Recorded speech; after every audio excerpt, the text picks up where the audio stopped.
Assalamualaikum warahmatullahi wabarakatuh. Nama saya Nurul Syifa Adilah, NIM 1904030015.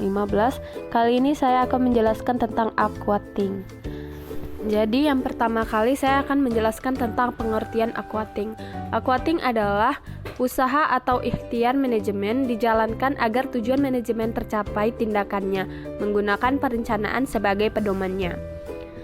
Agar pengarahan berjalan dengan baik, dibutuhkan kepemimpinan atau leadership yang baik.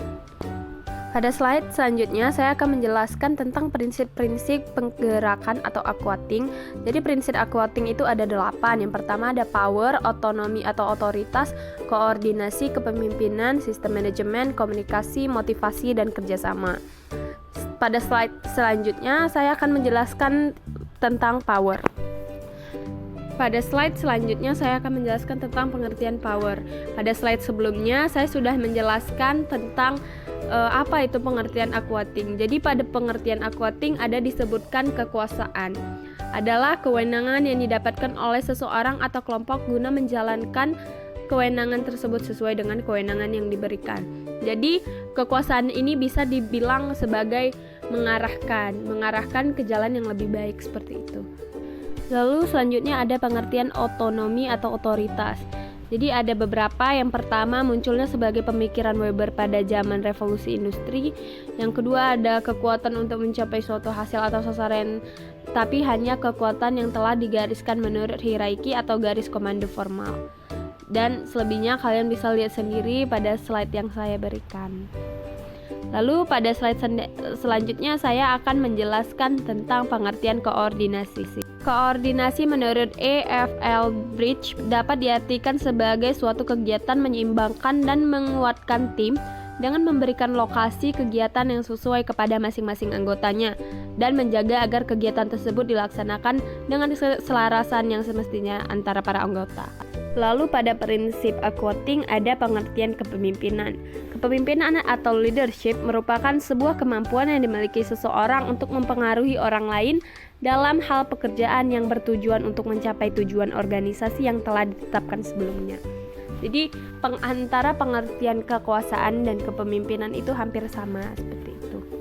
Lalu pada slide selanjutnya saya akan menjelaskan tentang apa itu pengertian dari sistem manajemen. Sistem manajemen atau manajemen sistem adalah suatu kerangka atau proses dan prosedur yang digunakan untuk memastikan apakah suatu perusahaan atau organisasi dapat memenuhi standar dan menjalankan tugasnya untuk mencapai tujuan organisasi.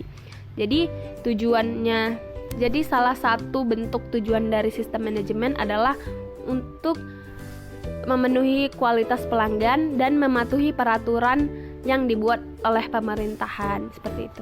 Lalu selanjutnya ada pengertian komunikasi. Di dalam prinsip aquating diperlukan prinsip komunikasi yang dimaknai sebagai jalannya proses di mana seseorang maupun sekelompok orang menciptakan serta menggunakan sejumlah informasi agar saling terhubung dengan lingkungan sekitarnya.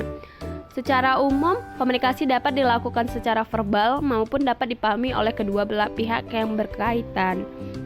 Lalu selanjutnya ada pengertian dari motivasi. Motivasi adalah sebuah dorongan, hasrat ataupun minat yang begitu besar di dalam diri untuk mencapai suatu keinginan, cita-cita, dan tujuan tertentu. Adanya motivasi yang membuat individu berusaha sekuat tenaga untuk mencapai apa yang dia inginkan.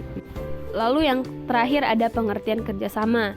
Kerjasama adalah sebuah usaha yang dilakukan oleh beberapa orang atau kelompok untuk mencapai tujuan bersama. Kerjasama merupakan interaksi yang sangat penting bagi kehidupan manusia karena manusia adalah makhluk sosial yang saling membutuhkan. Jadi itulah beberapa poin dari prinsip aquating yang harus diperhatikan agar berjalan dengan lancar. Sekian dan terima kasih. Wassalamualaikum warahmatullahi wabarakatuh.